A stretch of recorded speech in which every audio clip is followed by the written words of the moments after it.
बात हो जनता की या मौसम हो चुनाव का, मुद्दा हो देश का या दुश्मन पर प्रहार का, हर खबर की होगी मुकम्मल पड़ताल। मांगेंगे सबसे जवाब, उठाएंगे हर सवाल। खबर के हर पहलू पर बजेगा नगाड़ा, क्योंकि यह है जनता का अखाड़ा। नमस्कार, मैं हूं आनंद नरसिम्हन।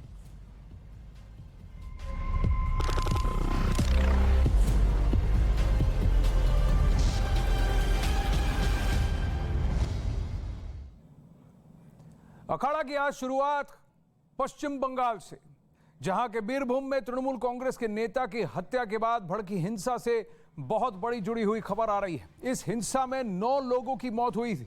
इस घटना को लेकर एक तरफ जहां जमकर सियासत हो रही है, वहीं दूसरी तरफ फोरेंसिक और एसआईटी की टीमें जांच में जुट गई हैं। कुछ देर पहले ही फोरेंसिक की टीम मौके पर पहुंची और टीम में शामिल लोगों ने घटनास्थल से सबूत जुटाए।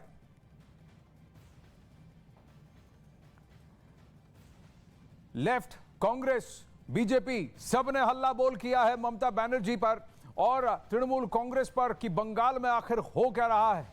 क्या किसी नेता को बम से उड़ा दिया जाता है और उसके समर्थक फिर उन पर इस तरह का क्रूर प्रहार करते हैं कि पूरे परिवार को घर के अंदर बंद करके जिंदा जला देते हैं। हम लोग अभी है बीरभूम जिला के बोकटोई गांव पे, और बोकटोई गांव पे जहां पर ये घटना घटी थी, यानी कि ये जो घर है, इसी घर में 7 जन की जलकर मौत हो गई थी। अभी इसी वक्त जो देखा जा रहा है कि फॉरेंसिक का टीम 4 जन का सदस्य अभी आया हुआ है यहाँ पर, और यहाँ से नमूना जो है वो सब कुछ संग्रह कर रहे हैं। और जो बात है कि जो 20 जन को अभी तक अरेस्ट किया गया है, उस लोगों को दोषी करार देने के लिए ये जो जितना भी एविडेंस है, ये सारा काम में आएंगे। जैसे कि फॉरेंसिक टीम जैसे कि आए हुए हैं, साथ ही साथ में जिला के एसपी नगेंद्रनाथ त्रिपाठी वो भी आए हुए हैं। और ये जो घटनास्थल है, इस घटनास्थल को जैसे कि देख रहे हैं पुलिस और सीआईडी की टीम, उसके साथ साथ फॉरेंसिक का जो टीम है वो घर के अंदर से जो नमूना है वो नमूना को संग्रह कर रहे हैं। और 4 जन का एक टीम आए हुए है। सब मिला के अभी जो परिस्थिति है इस गांव का, वो एक गांव में 21 परिवार रहता था, लेकिन अभी कोई भी परिवार गांव पर नहीं है। सब कोई ये गांव से निकल चुके हैं, क्योंकि वो लोग का बताना है कि गांव में काफी ज्यादा आतंक है। आतंक का लिए कि लेकिन ये 21 जो परिवार थे वो परिवार घर छोड़ के जा चुके हैं। बम जलाकर राख कर दूंगा, पलायन। और यहां आपको बता दें कि बंगाल में क्या जान की कीमत नहीं, यह सवाल हर कोई पूछ रहा है। ऐसा क्यों है कि 5 राज्य के चुनाव के बाद कहीं पर कोई हिंसा नहीं होती, बावजूद इसके कि डंके की चोट पर एक दूसरे के साथ कड़ी टक्कर में पक्ष और विपक्ष आपस में लड़े, लेकिन कहीं पर भी हिंसा नहीं हुई। लेकिन बंगाल की बात और है। बंगाल में यह सब तो चलता है कि किसी को घर के अंदर बंद करके पूरे परिवार को, बच्चे, महिलाएं, सबको जिंदा जला दिया जाए।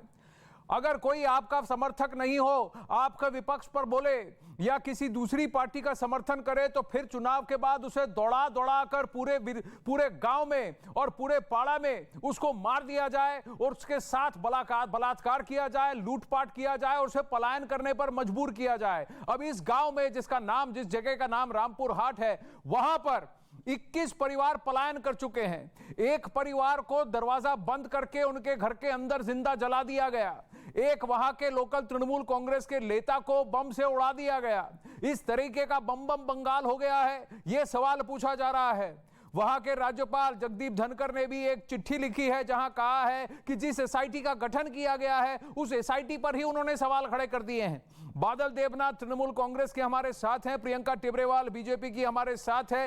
ये बंगाल में हिंसा का अंत कभी होगा कि नहीं, या फिर ये बम बंगाल ही रहेगा? बादल देवनाथ जी, एक पिक्चर थी जलाकर राख कर दूंगा, यहां तो फिर यहां हर कोई यही कह रहा है, वो तो कर भी रहा है, पूरे परिवार को जला दिया गया।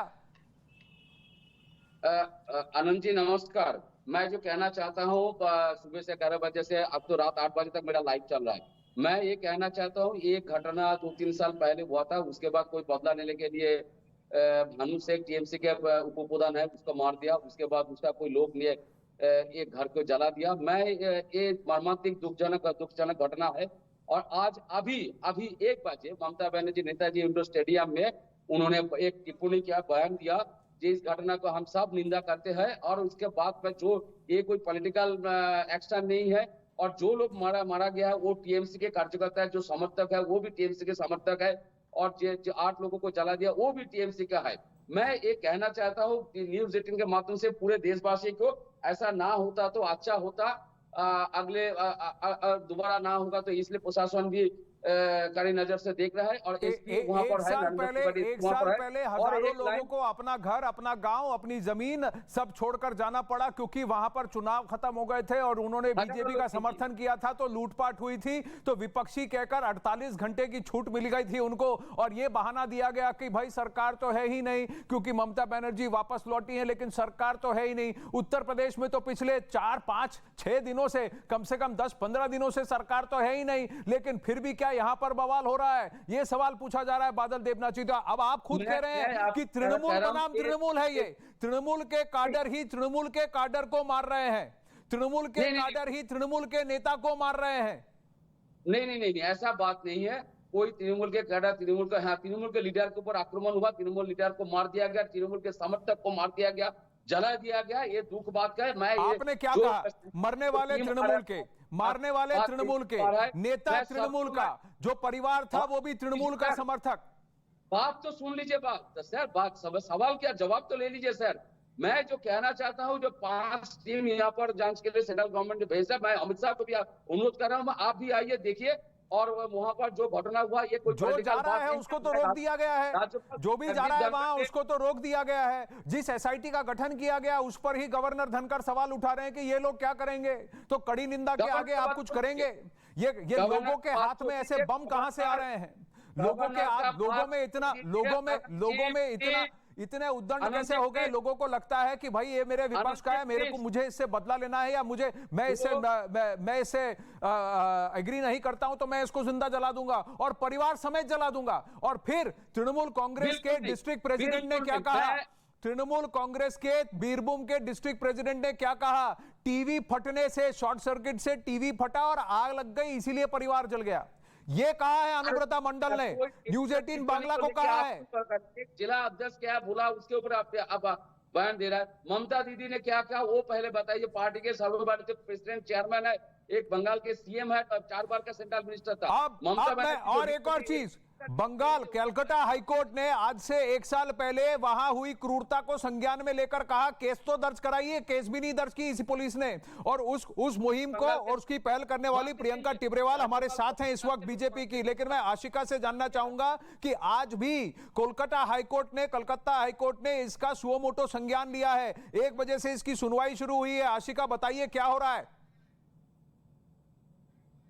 देखिए, कई पीआईएल कल दाखिल हुई थी आनंद इसको लेकर के, जिसको साथ में लेकर के आज सुओ मोटो कॉग्निजेंस लेते हुए हाई कोर्ट ने एक मामला दर्ज किया है और करीब 2 बजे इसकी सुनवाई होनी है। साथ ही साथ में आपको ये बता दूं कि मुख्यमंत्री ममता बनर्जी अभी उन्होंने जमकर हमला बोला है भाजपा के, साथ ही साथ उन्होंने राज्यपाल पर जमकर हमला बोला है और ये तक करार दिया है कि संभव है कि ये राजनीतिक कारणों से राज्य को बदनाम करने के लिए ये घटनाएं हो रही हो। और साथ ही साथ राज्यपाल पे खड़ा आशिका कमाल है, तृणमूल कांग्रेस के वक्ता जो कह रहे हैं कि सुबह 11 बजे से लेकर रात के 8 बजे तक मैं लाइव डिबेट में बैठा हूं, वो कह रहे हैं कि मारने वाला तृणमूल का, मरने वाला तृणमूल का, जलने वाले तृणमूल के और जलाने वाले तृणमूल के, लेकिन ये कंस्पिरेसी बीजेपी की है। ये ममता बनर्जी जो वहां प्रदेश की गृह मंत्री भी हैं, वो ये कह रही हैं। अब बताइए प्रियंका टिब्रेवाल। देखिए साफ शब्दों में आनंद उन्होंने कुछ नहीं कहा है, लेकिन ये इंगित किया है कल पत्र जो उन्होंने राज्यपाल को लिखा था। सबसे महत्वपूर्ण बात उसमें ये लिखी थी कि हो सकता है कि ये राजनीतिक साजिश, राजनीतिक कंस्पिरेसी कैसे, प्रदेश की गृह मंत्री राजनीतिक कंस्पिरेसी की बात कर रही है, जब उनके वक्ता और सबके सब ये कह रहे हैं। एक वहां का डिस्ट्रिक्ट प्रेसिडेंट अनुव्रत मंडल, प्रियंका टिब्रेवाल जी, वो कहता है कि टीवी फटने से शॉर्ट सर्किट हो गया और पूरा घर जल गया। ग्राउंड पर दिखता है कि दरवाजे, घर को बाहर से ताला मारा गया था। प्रियंका जी, अब आप मुझे बताइए कि उस प्रदेश का क्या भरोसा, जहां का गृह मंत्री ये कहे कि ये राजनीतिक कंस्पिरेसी है, जहां का डिस्ट्रिक्ट प्रेसिडेंट ये कहे कि शॉर्ट सर्किट हुआ, और जहां का वक्ता ये कहे कि मरने वाले, मारने वाले, जलने वाले, जलाने वाले सब तृणमूल कांग्रेस के हैं। देखिए, मैं अपनी बात को 3-4 पॉइंट्स में रखूंगी। अगर उस बात में से मतलब उन पॉइंट में से किसी भी चीज का जवाब अगर तृणमूल के पास हो तो वो मुझे अपनी चांस आने पर जवाब दें। पहली चीज, कोर्ट ने आज इसका संज्ञान लिया है, सुओ मोटो मैटर है, 2 बजे फिक्स्ड है। मैंने खुद एज पिटिशनर इन पर्सन एक मामला फाइल किया रामपुर हाट पर, जिसकी सुनवाई जो है 2 बजे होगी। दूसरी बात, अभी मैंने सुना कि इन्होंने कहा कि टीएमसी के लोग मरे हैं, बीजेपी के नहीं है, कांग्रेस के नहीं है। मैं ये पूछना चाहती हूँ कि जहां पर सरकार है, डेमोक्रेसी है, वहां किसी भी पार्टी का कोई क्यों मरेगा, चाहे वो किसी भी पार्टी का हो। ये अधिकार किसको है कि उसके ह्यूमन राइट्स, फंडामेंटल राइट्स सब छीन के, ताला मार के उन्हें जिंदा जला दिया जाए, औरतों और बच्चों समेत। पहली बात तो ये, क्यों मरेंगे वो। दूसरी बात, ये कहते हैं कॉन्स्पिरेसी। हम सुबह से शाम तक टीवी पर बैठे हैं, ये तो हमारे खिलाफ कॉन्स्पिरेसी हो रही है। जहां पर होम मिनिस्टर खुद मुख्यमंत्री हैं, पुलिस मंत्री वो खुद हैं, संज्ञान क्यों नहीं लेती? ये कॉन्स्पिरेसी इनके अगेंस्ट में क्यों हो रही है? और अगर हो रही है तो ये इसकी जांच क्यों नहीं करती? तो नहीं, और प्रियंका जी का जान का मोल अब यह पार्टी की मोहर के ऊपर जान का मोल होगा। तृणमूल के मरते हैं तो हम देख लेंगे, बीजेपी के मरते हैं, कटते हैं तो मरने दो, ये बंगाल में चलेगा। जान की कीमत कोई नहीं। बादल देवनाथ जी जवाब दीजिए। चिल्ला रहे हैं। मैंने कब कहा आपको? मैंने बोला 11 बजे से 8 बजे तक मेरा लाइव चल रहा है। के फूलों से कभी नहीं मैं बैठा, इसलिए चिल्ला के कोई फायदा नहीं। आप मुझे ये बताइए ना कि मैं बोला 11 बजे से 8 बजे तक मेरा लाइव, मतलब आप इतना तो नहीं हुआ। अनुव्रतो मंडल ने कहा कि टीवी पटना से मौत हुई है। वहीं बॉबी हकीम ने क्या कहा? बॉबी हकीम ने कहा कि हमारे ही लोगों को मारा जा रहा है, खून किया जा रहा है। वो तो सुबह से लेकर शाम तक जो है हादसा जो है वो खून में बदल गया। तो ये अपनी बात पर टिकते ही नहीं। मैं यही कह रही हूँ, लालच जो है ये सब कुछ लालच का नतीजा हो रहा है। ये सब पावर की लड़ाई है, पैसों की लड़ाई है, जो ये आपस में लड़के मर रहे हैं। क्योंकि सबको कुर्सी पर बैठना है, सबको पैसा चाहिए, करप्शन है। इसकी वजह से ही आज ये हो रहा है कि टीएमसी के खून की प्यासी है। नहीं, पर टीएमसी की खून की प्यासी हो प्रियंका जी, लेकिन क्या यहाँ जान की कोई कीमत नहीं? और एक बात बताइए बादल देवनाथ जी, ये निष्पक्ष जांच और सीबीआई की जांच करने वाले भी तृणमूल के ही हैं। अभी बीजेपी जो मांग कर रही है वो अलग, लेफ्ट जो मांग कर रहा है वो अलग, वामपंथी दल जो मांग कर रहे हैं वो अलग, कांग्रेस जो मांग कर रही है अलग। तृणमूल कांग्रेस के काडर खुद कह रहे हैं कि हमें निष्पक्ष जांच चाहिए, सेंट्रल एजेंसी जांच करे। बनाई गई है, उसमें जो मेंबर है वो यही के पुलिस के अधिकारी हैं। मैंने कब कहा मैं सुबह 11 बजे 8 बजे तक, मैं बोला आज सुबह 11 बजे 8 बजे तक लाइव है। बहुत सारे मामले जो है वो ऑलरेडी बाकी है, इनको क्वेश्चन किया गया है। इस एसआईटी को कैसे विश्वास किया जाए? जितने अधिकारी हैं पुलिस के वो सब कौन झूठ बोल रहा है? 1 मिनट बादल देवनाथ जी, आपने ये नहीं बोला सुबह 11 बजे से 8 बजे तक मेरा लाइव है, आपने नहीं बोला। आपने ये नहीं बोला कि मरने वाला नेता तृणमूल कांग्रेस का, उसको मारने वाले तृणमूल कांग्रेस के, जो जल गए वो तृणमूल कांग्रेस के, जो जिन्होंने जलाया वो भी तृणमूल कांग्रेस के। आपने बोला कि नहीं बोला? आपने बोला कि नहीं बोला? और फिर ममता बनर्जी कहती है कि ये कंस्पिरेसी है। कंस्पिरेसी किसकी है?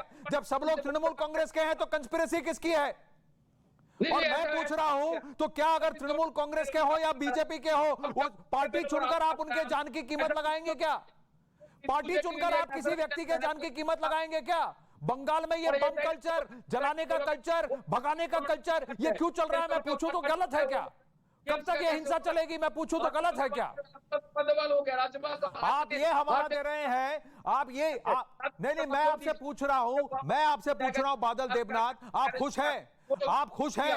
आपको लगता है बंगाल में ऐसा ही होना चाहिए? आपको लगता है कि आम जनमानस को ऐसे ही बम से उड़ा देना ठीक है? अगर वो आपके विपरीत बोले तो आपको लगता है कि किसी परिवार को, चाहे उनका मत, उनसे कितना भी मतभेद हो, उनको घर में बंद करके जिंदा जला देना ठीक है? और तो बच्चों, मासूमों को भी जिंदा जला दिया इसमें। मैं पूछ रहा हूं आपसे, आप जवाब देंगे? आप जवाब देंगे? मैं आपसे एक सवाल पूछ रहा हूं कि औरतों बच्चों को घर में बंद करके जिंदा जला दिया ठीक है क्या? बिल्कुल नहीं। अच्छा, एक और बात पूछता हूं, अगर औरतें बीजेपी को वोट दे तो उनको सरेआम गांव के बीच में जलील करना, उनके कपड़े फाड़ देना, उनके साथ बदसलूकी करना और गांव से भगा देना, यह भी ठीक है क्या? बिल्कुल नहीं। उस समय तो ये हुआ है 1 साल से, ऐसे लोगों को क्या कौन सा जस्टिस मिला है, कौन सा न्याय मिला है, मुझे बताइए। 1 साल से ये प्रकरण चल रहा है, चाहे वो बीजेपी हो, अब तो तृणमूल को काट रहा है, तृणमूल को काट रहे हैं प्रियंका टिब्रेवाल।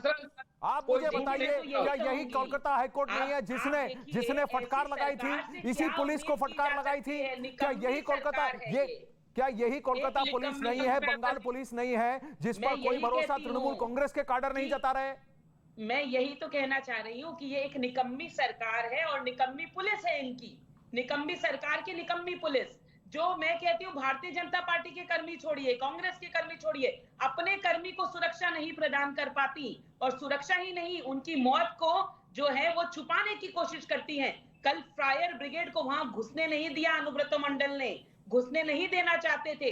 जब फायर ब्रिगेड ने कहा कि 10 लोग मरे हैं, तो वो कहते नहीं सिर्फ 7 मरे हैं। एक उनका नेता कहता है कि टीवी फटने से लोग मर गए, दूसरा नेता आके कहता है कि जिन्होंने उनको मारा है ये कॉन्स्पिरेसी हो रही है। तो आप देखिए इनकी खुद की बात में ही जो है वो बराबर नहीं है। प्रियंका जी, मैं आपसे पूछ रहा हूं, क्या जान की कीमत पार्टी के नाम से लगाई जाएगी और मतभेद पर लगाई जाएगी? क्या एक प्रदेश का मुख्यमंत्री जिसने उसको वोट दिया और जिसने उसको वोट नहीं दिया, दोनों के मुख्यमंत्री नहीं है? पश्चिम बंगाल में ऐसा ही है। यहाँ मुख्यमंत्री जो है वो सिर्फ तृणमूल कांग्रेस की नेता है, वो मुख्यमंत्री नहीं है पूरे राज्य के लिए। नहीं, ये तो आरोप देखिए, ये आरोप आप राजनीतिक आरोप लगा रहे हैं, लेकिन आज मैं आपसे पूछ रहा हूं कि जिस घर में कहां है वो आग, कहां है वो गुस्सा, बादल देवनाथ जी, कि कोई ये सोचता है कि किसी परिवार को घर के अंदर बंद करके उनको जिंदा जला देंगे और ये ठीक है? बिल्कुल नहीं। कहां पर कौन है ये लोग जिनको ये लगता है कि किसी से मेरा मतभेद है तो उसको बम से हम उड़ा देंगे और ये ठीक है? अरे मैं पूछती हूँ, बिल्कुल नहीं, बिल्कुल नहीं। आइन है, प्रशासन है, सब कुछ है, एडमिनिस्ट्रेशन में जाना चाहिए। कोई गलत काम बताने के लिए किसी के ऊपर आग जला, किसी का घर में आग जला दिया जाएगा, ये तो बिल्कुल गलत है। हम सब निंदा करते हैं। तो बादल देवनाथ जी, मुझे एक बात बताइए, अगर गलत है तो आप ये बताइए, तृणमूल कांग्रेस के डिस्ट्रिक्ट प्रेसिडेंट, सवाल आपसे यही पूछा जा रहा है कि बीरभूम के तृणमूल कांग्रेस के डिस्ट्रिक्ट प्रेसिडेंट ने क्या फायर ब्रिगेड को वहां जाने से रोका? क्या उन्होंने ये बात फैलाने की कोशिश की कि शॉर्ट सर्किट में टीवी के आग लगने से पूरा घर जल गया और उसके आसपास के घर जल गए? आप क्या कहेंगे? मैं लोकल लीडर कौन क्या बोला, मैं उसके ऊपर मैं जवाब नहीं दूंगा। लोकल मीडिया नहीं बोला है, बीरभूम का तृणमूल कांग्रेस का प्रेसिडेंट बोला है, और जो वहां पर पूर्व वहां का एमएलए रह चुका है, वहां का बाहुबली है, वो बोला है। अनुब्रत मंडल ने बोला है। बोलूंगा, ममता बनर्जी ने बोला इसका दुखदजनक घटना, निंदाजनक घटना है। जो भी किया पीछे बंगाल का जो बदनाम किया, ममता बनर्जी का जो बदनाम करके उसको भी घिसा निकल के घर से निकल के और जेल में भेजा जाएगा। 10 यहाँ पर भी ममता बनर्जी को जिसने बदनाम किया उसको भी घर से आप घसीट के निकालने वाले हैं, तो वहां पर भी आप हिंसा देने और दिखाने वाले हैं। आप ही घसीटेंगे ऐसे लोगों को। यही आपने किया था चुनाव के बाद कि जिसने ममता बनर्जी का समर्थन नहीं किया उसको तो बंगाल से ही निकाल दिया आपने, भगा दिया। ये वहां की डेमोक्रेसी है, ये बंगाल है, बंगाल। भाजपा के लोग टीएमसी के 17-18 मैं आपसे पूछ रहा हूँ, पहले इलेक्शन के बाद और दिलीप घोष 3 साल से जो हिंसा फैला बांग्ला में फैला, उसके बारे में आपने जवाब दिया। तो मार दिया का भाजपा को मारा।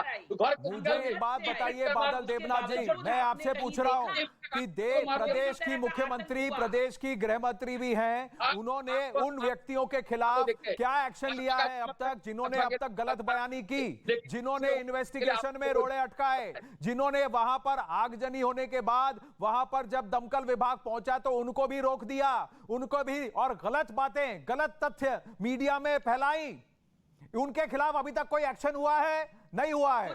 बात क्या हो रही है कि भाई विपक्ष क्यों सवाल उठा रहा है? उनको इस बात की चिंता है कि विपक्ष सवाल उठा रहा है, इस बात की चिंता नहीं है कि तृणमूल कांग्रेस में इस तरह का विद्रोह है, इस तरह का कलह है, इस तरह से एक दूसरे को मार काट रहे हैं और वहां पर लॉ एंड ऑर्डर तो बिल्कुल गायब है।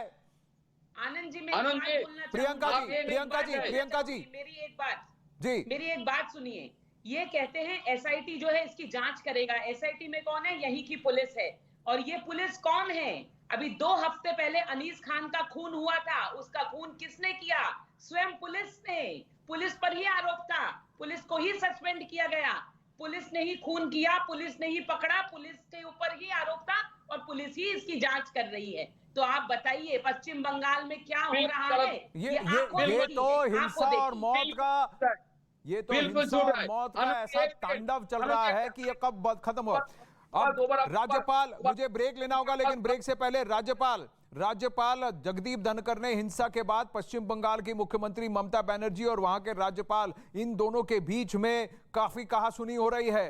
दोनों आमने सामने हैं। राज्यपाल जगदीप धनखड़ ने कानून व्यवस्था के मुद्दे पर राज्य सरकार को घेर लिया, जिस पर ममता बनर्जी भड़क गई। ममता बनर्जी ने राज्यपाल के आरोप पर एक चिट्ठी लिखकर ऐतराज जताया, जिसका जवाब राज्यपाल ने भी दिया। उन्होंने जवाबी चिट्ठी लिखी और जिस एसआईटी का गठन हुआ और जो उस एसआईटी की अगुवाई कर रहे हैं, उन पर ही सवाल खड़े कर दिए अपनी चिट्ठी में।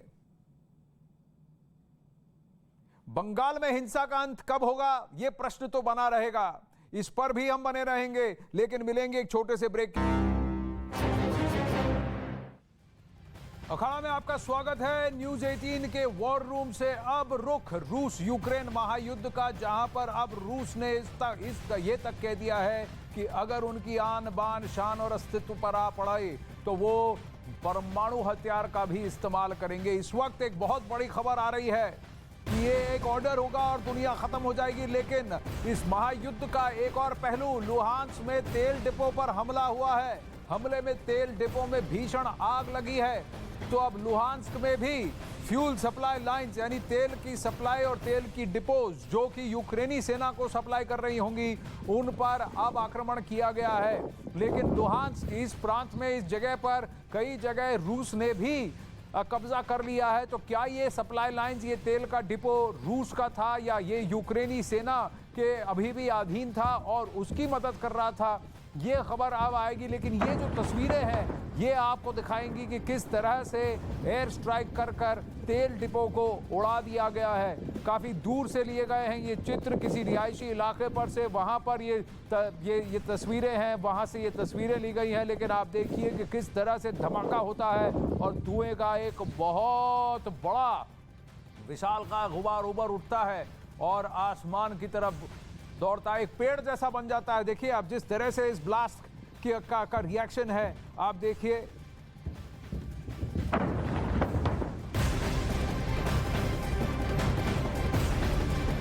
इस वक्त एक और बड़ी खबर, यूक्रेन से युद्ध पर रूस का एक बहुत बड़ा दावा, करीब 20 सैनिकों के सरेंडर का दावा कर रहा है।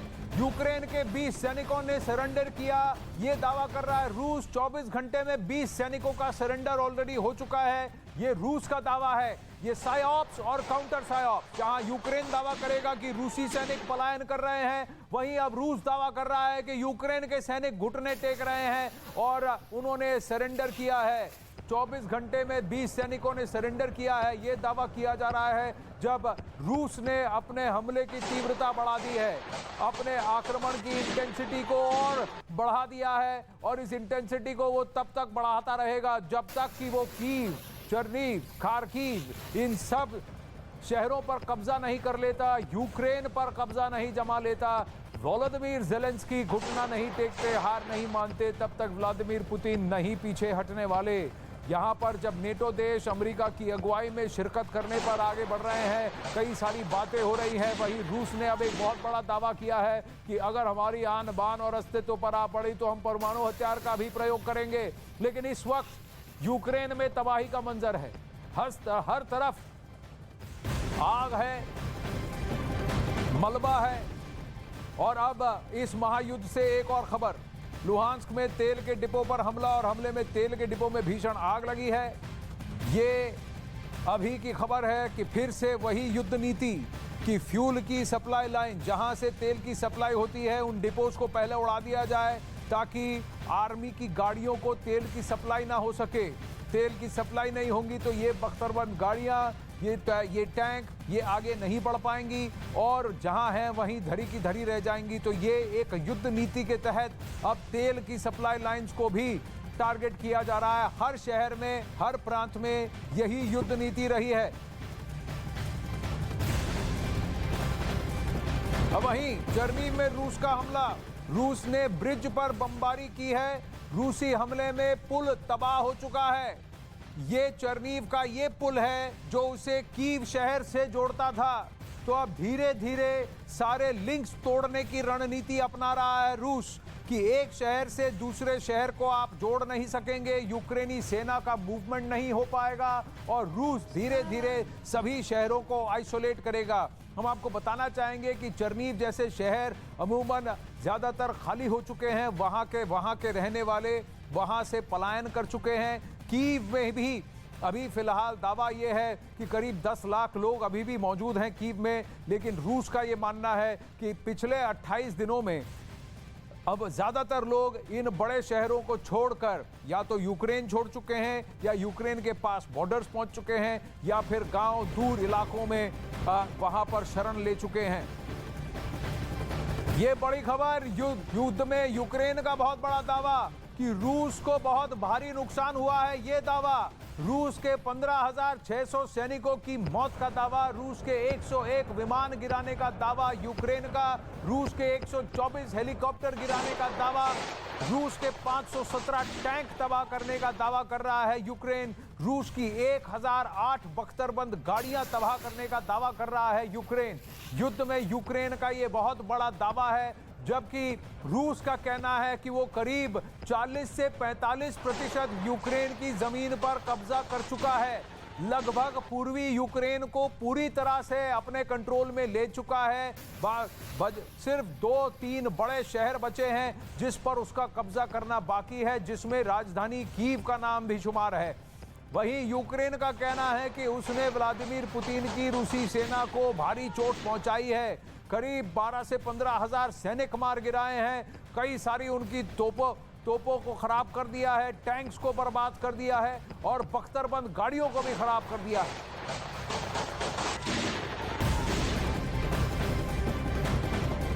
और इस वक्त एक और बड़ी खबर आ रही है कि लुहांस्क में रूसी सेना का फिर से बहुत बड़ा हमला हुआ है। सेना के हमले में 3 लोगों की मौत हुई है और जिसमें 2 बच्चे शामिल हैं। 2 बच्चों समेत 3 लोगों की मौत। ये कह रहा है यूक्रेन कि रूस अब रिहायशी इलाकों पर भी हमला कर रहा है। रूस का कहना है कि यूक्रेनी सेना रिहायशी इलाकों और रिहायशी इमारतों का प्रयोग कर रही है छुपने के लिए और वहां से अटैक माउंट करने के लिए, और इसीलिए उसे टारगेट कर रहा है। लेकिन यूक्रेन का कहना है कि रूस और व्लादिमीर पुतिन अब वॉर क्रिमिनल हो चुके हैं क्योंकि उन्होंने मासूमों को टारगेट किया है, मासूमों की जानें ली हैं। कम से कम 120 से ज्यादा बच्चों की मौत हुई है, ये दावा किया जा रहा है। लाखों लोग पलायन करने पर मजबूर हुए हैं।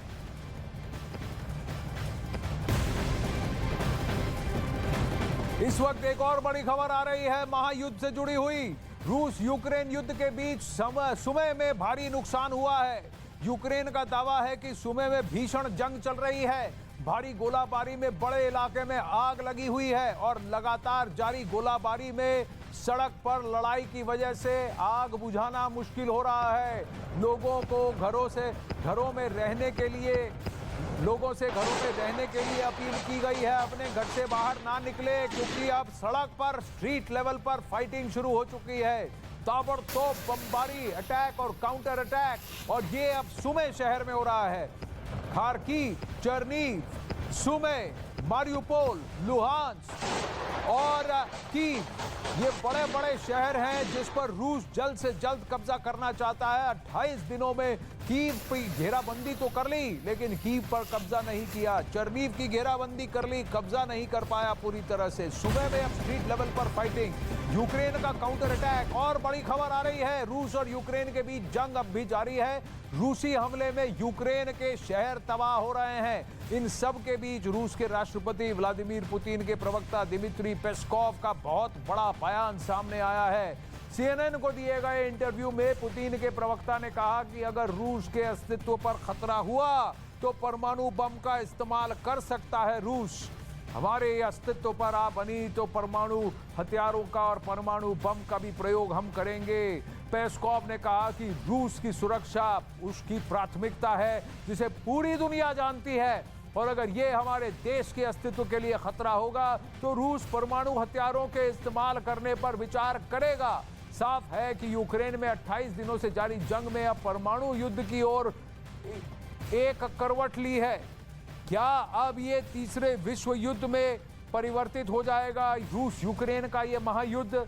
कई सारे देश हैं जो परमाणु हथियारों से लैस हैं, रूस उसमें शुमार है। दुनिया का सबसे नंबर 2 की लिस्ट पायदान पे आता है परमाणु हथियारों की लिस्ट, जिसके पास है नंबर 1 पे अमेरिका है। लेकिन क्या ये देश परमाणु हथियार का प्रयोग करेंगे? क्या युद्ध उस तरफ बढ़ेगा? संकेत तो हैं।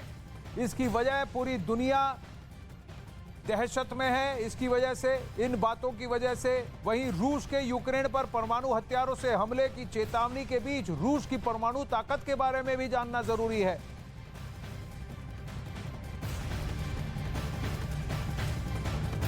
जैसा मैं आपको कह रहा था कि दुनिया के टॉप न्यूक्लियर पावर्स में रूस का नाम भी शुमार है, वो नंबर 2 पर आता है। जरा देखते हैं कि उसकी सैन्य शक्ति, वो भी परमाणु शक्ति कैसी है। दुनिया भर में 13,000 से ज्यादा परमाणु हथियार हैं, जिनमें से 3,825 परमाणु हथियार सेनाओं के पास हैं, जिसमें 2,000 परमाणु हथियार अलर्ट मोड में हैं। अगर रूस की बात करें तो उसके पास सबसे ज्यादा परमाणु हथियार हैं। रूस के पास 6,255 परमाणु हथियार हैं, जिसमें 1,625 परमाणु हथियारों को रूस ने अलर्ट मोड पर रखा है, जबकि 2,870 परमाणु हथियार रिजर्व रखे गए हैं। तो परमाणु हथियारों से लैस है रूस। और अब उसके प्रवक्ता, क्रेमलिन के प्रवक्ता ने कह दिया है कि अगर जरूरत पड़ी तो हम उसका प्रयोग भी करेंगे, उसके बारे में सोचेंगे। इस वक्त एक और बड़ी खबर, यूक्रेन के 28 सैन्य ठिकाने और वाहन तबाह, ये रूस का दावा। डोनेट्स्क में यूक्रेन को भारी नुकसान हुआ है। यूक्रेन के 76 सैनिकों की मौत का दावा किया जा रहा है। यूक्रेन के 28 सैन्य ठिकाने और वाहन तबाह है, ये रूस की तरफ से बहुत बड़ा दावा किया जा रहा है। डोनेट्स्क, लुहांस्क, खिर्सान, मारियुपोल और क्रीमिया, ये दक्षिण और दक्षिण पूर्वी यूक्रेन, इस पर पूरी तरह से कब्जा करना चाहते हैं व्लादिमीर पुतिन और इसे स्वतंत्र घोषित कर रूस के अधीन करना चाहते हैं। वहीं सुमे, खार्किव, इरपिन, चर्निव और फिर कीव, इस तरह से लगभग 70% यूक्रेन पर कब्जा करने के बाद पश्चिमी यूक्रेन को भी अपने अंदर अधीन करना चाहते हैं। कीव पर कब्जा यानी यूक्रेन पर काबिज रूस, ये व्लादिमीर पुतिन की स्ट्रेटजी है। लेकिन इस बार रूस का कहना है कि पिछले 28 दिनों में करीब 40% यूक्रेन पर अब रूस का कब्जा है, ये रूस का दावा है। उधर यूक्रेन की जंग में रूस को अपने ही हथियारों का सामना करना पड़ रहा है। जो हथियार रूस ने अन्य देशों को भेजे हैं, उन हथियारों को अब वो देश यूक्रेन को सैन्य मदद के तौर पर भेज रहे हैं। खबर है कि अमेरिका इस बार रूस में ही बने हथियार बड़ी तादाद में यूक्रेन पहुंचाने की कोशिश में लगा है। ऐसे कुछ हथियारों का एक पैकेज तो अमेरिका से ही यूक्रेन भेजे जाने की चर्चा हो रही है। जबकि दूसरी खबर यह है कि तुर्की से S-400 air defence system Ukraine भेजने को कहा गया है। मतलब रूस का सबसे मजबूत सुरक्षा कवच रूस के ही खिलाफ तैनात करने की योजना है। S-400 दुनिया का सबसे मजबूत एयर डिफेंस सिस्टम माना जाता है। तुर्की ने 2019 में रूस से S-400 एयर डिफेंस सिस्टम खरीदा था। नेटो का सदस्य देश होने के बावजूद तुर्की को अपनी सुरक्षा के लिए S-400 की जरूरत पड़ी थी। पिछले कुछ सालों में तुर्की और अमेरिका के बीच इसी S-400 की वजह से तल्खियां बढ़ी थी। अमेरिका ने तुर्की पर कुछ पाबंदियां तक लगा दी थी, लेकिन अब अमेरिका की कोशिश है कि नेटो के सदस्य देशों को एकजुट किया जाए। खबर है कि अमेरिका ने तुर्की से S-400 air defence system Ukraine को देने को कहा है, ताकि नए सिरे से रिश्तों की शुरुआत की जाए। हालांकि अमेरिका की इस सलाह पर अभी तुर्की के जवाब की कोई खबर नहीं है। हालांकि अमेरिका पहले ही दावा कर चुका है कि वो यूक्रेन को कुछ S-300 एयर डिफेंस सिस्टम भी भेजने वाला है। ये रूस में बना ऐसा डिफेंस सिस्टम है जिसका इस्तेमाल यूक्रेन भी कर चुका है। सोवियत संघ के दौर में यूक्रेन की सेना के पास S-300 हुआ करता था। अमेरिका यही सिस्टम अब यूक्रेन को देगा। मतलब साफ है कि रूस को यूक्रेन की जंग में अपने ही हथियारों का सामना करना पड़ सकता है। इस वक्त एक बहुत बड़ी खबर आ रही है कि रूस को एक और झटका लगा है। रूस का एक और आला अफसर, उसके मरने की खबर है। ओहदे से वो एक कर्नल है, लेकिन रूस की एक मरीन ब्रिगेड का कमांडर है। मारियुपोल के पास रूसी कर्नल की मृत्यु की खबर आ रही है। यूक्रेन के हमले में कर्नल की मौत हुई है, ये खबर आ रही है। ये रूस के एक मरीन ब्रिगेड को कमांड कर रहा था। ये कर्नल ओहदे से, ये कर्नल है, आला अफसर है। ये तीसरा या चौथा रूस का आला अफसर है जो इस महायुद्ध में उसकी मृत्यु हुई है। मारिउपोल के पास रूसी कर्नल की मौत हुई है। यूक्रेन के हमले में कर्नल की मौत हुई है। रूस की मरीन ब्रिगेड के ये कमांडर थे और ओहदे से कर्नल थे। ये अब खबर आई है। इससे पहले एक मेजर जनरल और एक लेफ्टिनेंट कर्नल और अब एक कर्नल की मौत। ये 3 अफसरों की खबर तो हम यहां अखाड़ा में ही आपको बता चुके हैं।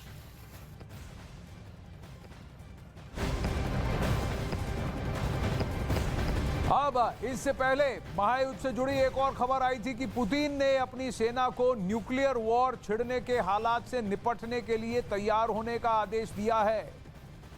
तो दूसरी ओर उन्होंने सुरक्षा के लिए लिहाज से अपने परिवार को साइबेरिया में किसी सुरक्षित ठिकाने पर भी भेज दिया है। माना जा रहा है कि एक छोटे देश यूक्रेन की ओर से मिल रही बड़ी चुनौती से पुतिन का गुस्सा अब ज्यादा भड़क गया है, तीव्र हो गया है और उन्होंने यूक्रेन को घुटनों पर लाने की चुनौती को चुनौती के तौर पे ले लिया है कि अब तो कुछ भी हो, यूक्रेन को हरा कर रहूंगा, यूक्रेन पर पूरी तरह से कब्जा कर रहूंगा। इस महायुद्ध की शुरुआत इस मंशा से हुई थी कि ज़ेलेंस्की नेटो से जुड़ने की हट को छोड़ देंगे, न्यूट्रल रहने का वादा करेंगे, संविधान, यूक्रेन के संविधान में एक परिवर्तन करेंगे, संशोधन करेंगे और ये घोषित करेंगे, ऐलान करेंगे कि यूक्रेन हमेशा न्यूट्रल रहेगा। लेकिन अब व्लादिमीर पुतिन ये नहीं चाहते, वो सत्ता परिवर्तन भी नहीं चाहते। यूक्रेन को अब पूरी तरह से हराकर अपने अधीन करने की आहट पकड़ चुके हैं, ये जिद और ये ठान चुके हैं। व्लादिमीर पुतिन इतने गुस्साए हुए हैं, चिढ़े हुए हैं कि यूक्रेन जैसा देश अब तक 28 दिन तक कैसे उनको मुंह तोड़ जवाब दे रहा है और कैसे घुटने नहीं टेक रहा है। उधर रूस के खिलाफ जारी जंग में यूक्रेन की पूर्व सांसद तातियाना चर्नव्यू पुतिन की फौज के लिए सिरदर्द बन गई हैं। उन्होंने अपने देश से दुश्मनों को खदेड़ने के लिए सेना की वर्दी पहन ली है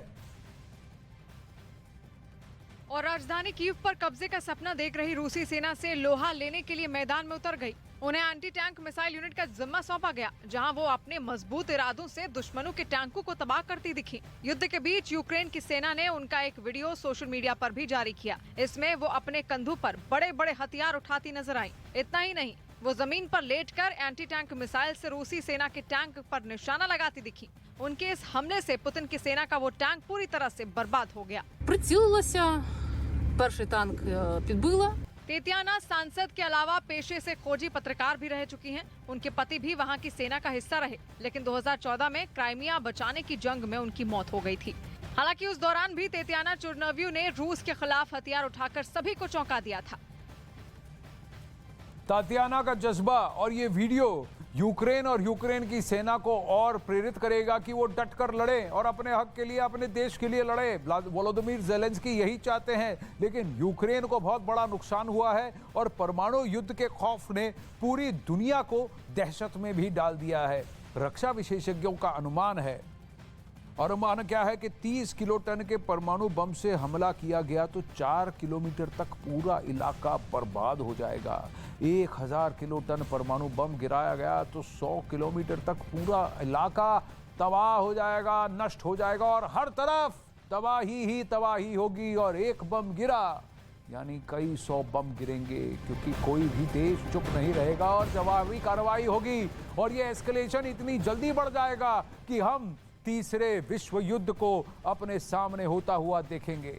24 घंटे में 100 रूसी सैनिकों की मौत, ये अब यूक्रेन का दावा है। तो साइऑप्स पर काउंटर साइऑप्स।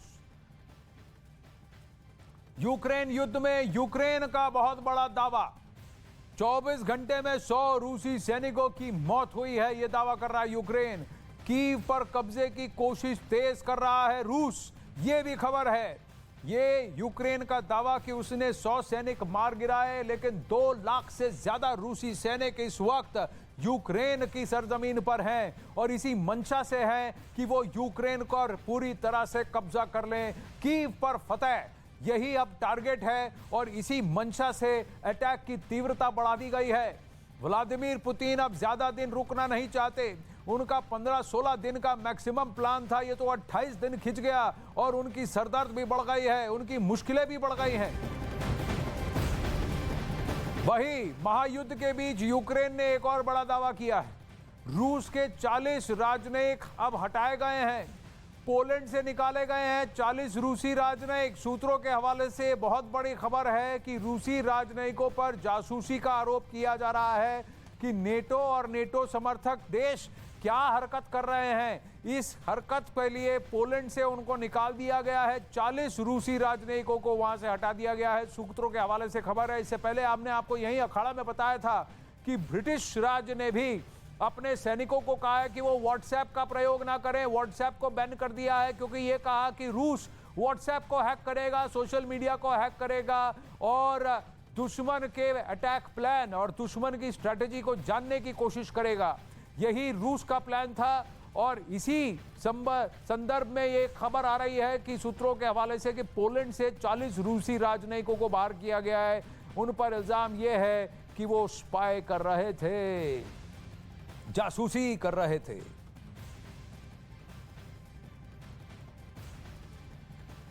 इस वक्त एक और बड़ी खबर आ रही है। व्लादिमीर पुतिन अपनी इंटेंसिटी, अटैक की इंटेंसिटी बढ़ा रहे हैं। वहीं लुहांस्क में रूसी सेना का हमला हुआ है।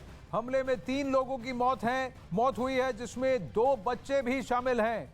मासूमों की जानें जा रही हैं। व्लादिमीर पुतिन को जो बाइडेन समेत दुनिया के कई नेता वॉर क्रिमिनल घोषित कर चुके हैं। उन पर आरोप है कि उन्होंने रिहायशी इलाकों और आम नागरिकों, मासूमों की जानें ली हैं बमबारी में। लेकिन रूस का ये कहना है कि यूक्रेनी सेना मासूमों को अपनी ढाल बना रही है, मानवीय ढाल, ह्यूमन शील्ड का प्रयोग कर रही है और इसलिए मासूमों की जानें जा रही हैं और यूक्रेनी सेना रिहायशी इलाकों में घुस रही है, छिप रही है, जिसकी वजह से रूस को वहां अटैक करना पड़ा है। कल ही हमने आपको सैटेलाइट तस्वीरें दिखाई थी जहां एक एंटी एयरक्राफ्ट सिस्टम एक थिएटर में छुपता हुआ दिखाई दिया और ड्रोन के जरिए इस पर यह नजर रखी जा रही थी और फिर ड्रोन के जरिए ही उस थिएटर को उड़ा दिया गया और उस एंटी एयरक्राफ्ट वाहन को भी उड़ा दिया गया। और वहीं एक और खबर, इंटरनेशनल चेस फेडरेशन ने रूस के ग्रैंड मास्टर सर्जेई कराकिन पर 6 महीने का बैन लगा दिया है। बैन इसलिए क्योंकि उन्होंने यूक्रेन युद्ध में रूस के हमले को सही ठहराया और इसी के बाद उनके खिलाफ ये कार्रवाई की गई। इंटरनेशनल चेस फेडरेशन ने उन्हें शतरंज और शतरंज से जुड़े लोगों की भावनाओं को ठेस पहुंचाने का दोषी पाया। इसी के तहत उन पर यह पाबंदी लगाई गई। इसका मतलब ये हुआ कि वो अगले 6 महीने तक शतरंज से जुड़ी किसी भी अंतर्राष्ट्रीय प्रतियोगिता में हिस्सा नहीं ले पाएंगे। सर्गेई दुनिया के नामी शतरंज खिलाड़ियों में गिने जाते हैं, लेकिन इन दिनों वो अपने खेल के बजाय यूक्रेन युद्ध की वजह से चर्चा में हैं। उन्हें रूसी राष्ट्रपति पुतिन का समर्थक माना जाता है। यही वजह है कि उन्होंने यूक्रेन हमले के समर्थन में भी कई ट्वीट किए थे। इसके बाद सर्गेई कराकिन की शतरंज की दुनिया में काफी आलोचना हुई। अब इस बीच यूक्रेन के पूर्व सांसद इगोर कोवित्स्की की पत्नी अनास्तासिया करोड़ों रुपयों के साथ हंगरी में पकड़ी गई हैं। आरोप है कि वो इस भारी भरकम रकम के साथ यूक्रेन से भागने की तैयारी में थी। लेकिन यूक्रेन के पड़ोसी देश हंगरी बॉर्डर पर उन्हें पकड़ लिया गया। इस दौरान उनके पास से कई सारे सूटकेस मिले। दावा किया गया कि हंगरी बॉर्डर पर तैनात सुरक्षा कर्मियों ने जब ये सूटकेस खोले तो वो दंग रह गए, क्योंकि इनमें $28 मिलियन और 1 मिलियन से ज्यादा यूरो भरे हुए थे। यानी उनके पास भारतीय रुपयों के हिसाब से करीब 225 करोड़ रुपए रखे हुए थे। इसके बाद जांच एजेंसियों ने उनसे पूछताछ की और सही जवाब न मिलने पर उनके खिलाफ केस दर्ज कर लिया। बताया गया कि पूर्व सांसद की पत्नी अनास्तासिया इस नकदी के साथ यूक्रेन से किसी सुरक्षित ठिकाने की तलाश में निकली थी, लेकिन उनके मंसूबों पर पानी फिर गया। इसके बाद यूक्रेन समेत दुनिया भर के कई लोगों ने सोशल मीडिया पर उनकी आलोचना की। हालांकि पूर्व सांसद इगोर कोवित्स्की ने अपनी पत्नी पर लगे आरोपों को गलत बताया।